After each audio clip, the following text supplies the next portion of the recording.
Sejarah Desa Batuaji Kerambitan Tabanan Bali.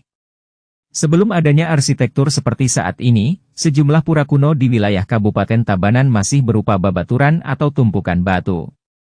Babaturan ini kerap ditemukan di wilayah sekitar Gunung Batu Karu dan sekitarnya. Keberadaan pura yang berupa babaturan juga ditemukan di daerah pegunungan atau puncak bukit. Misalnya Pura Besi Kalung di Penebel, Pura Siwa di Wanagiri, dan lainnya. Pura kuno tersebut umumnya dibangun dengan konsep punden. Di bagian puncak biasanya berisi batu berbentuk lingga dan yoni. Di desa adat Batuaji yang secara administratif masuk dalam wilayah Kecamatan Kerambitan, Tabanan, juga ditemukan pura dengan arsitektur serupa. Pura tersebut sesuai konsep Kahyangan 3, kini dijadikan pura puseh desa adat setempat. Dahulu sebelum dibangun seperti saat ini, bentuknya masih babaturan, ungkap Bendesa Adat Batuaji I Gusti Nyoman Madia Utama. Pembangunannya sesuai konsep pura puseh pada umumnya beberapa tahun silam. Meski dibangun dengan konsep pura puseh pada umumnya, namun palinggih babaturan yang sudah ada terlebih dulu, tetap dilestarikan. Bahkan, hingga kini sangat disakralkan. Keberadaan babaturan ini ternyata berkaitan erat dengan sejarah Desa Adat Batuaji. Secara sekilas, Jo Bendesa menuturkan, awalnya dari Pura Luhur Batu Karu terlihat sinar di kawasan yang kini menjadi wilayah Desa Adat Batuaji.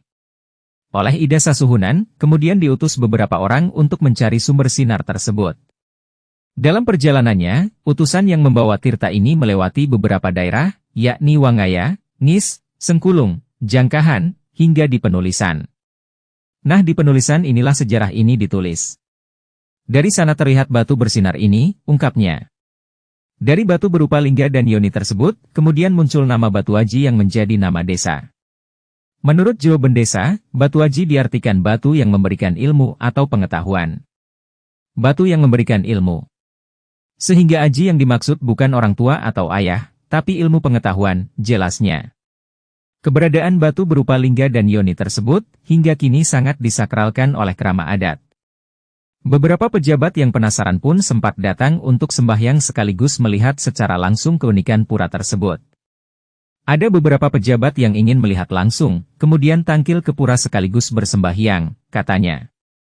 Berdasarkan dorongan untuk menyesuaikan dengan konsep Kahyangan 3, beberapa tahun lalu batu lingga yoni tersebut kini dibuatkan tempat khusus. Dibangun pula meru untuk pura puseh dan gedong untuk pura desa. Dahulu masih berupa babaturan, tapi kini lingga yoni sudah di dalam gedong, terangnya. Pura puseh dan pura desa ini cukup unik dengan rindangnya pohon beringin. Rimbunnya terlihat hingga ke jalan raya, sehingga menarik perhatian pengendara yang lewat.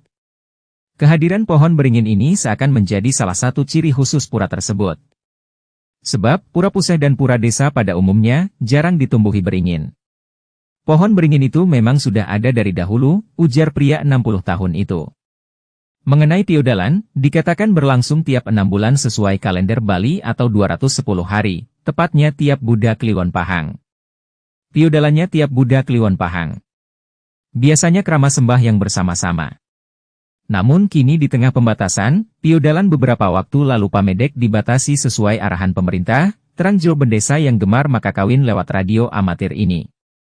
Di samping uniknya pura puseh dan pura desa, di Desa Adat Batuaji juga terdapat beberapa pura lain yang tergolong unik. Salah satunya pura dalam yang dinamakan pura dalam penulisan. Pura ini disungsung bersama dengan Desa Adat Batuaji Kawan. Ada juga Pura Manik Galih dan Pura Taman Ayun. Pura Manik Galih berkaitan dengan sawah. Sedangkan Pura Taman Ayun dipercaya sebagai tempat yuda atau perang, tandasnya.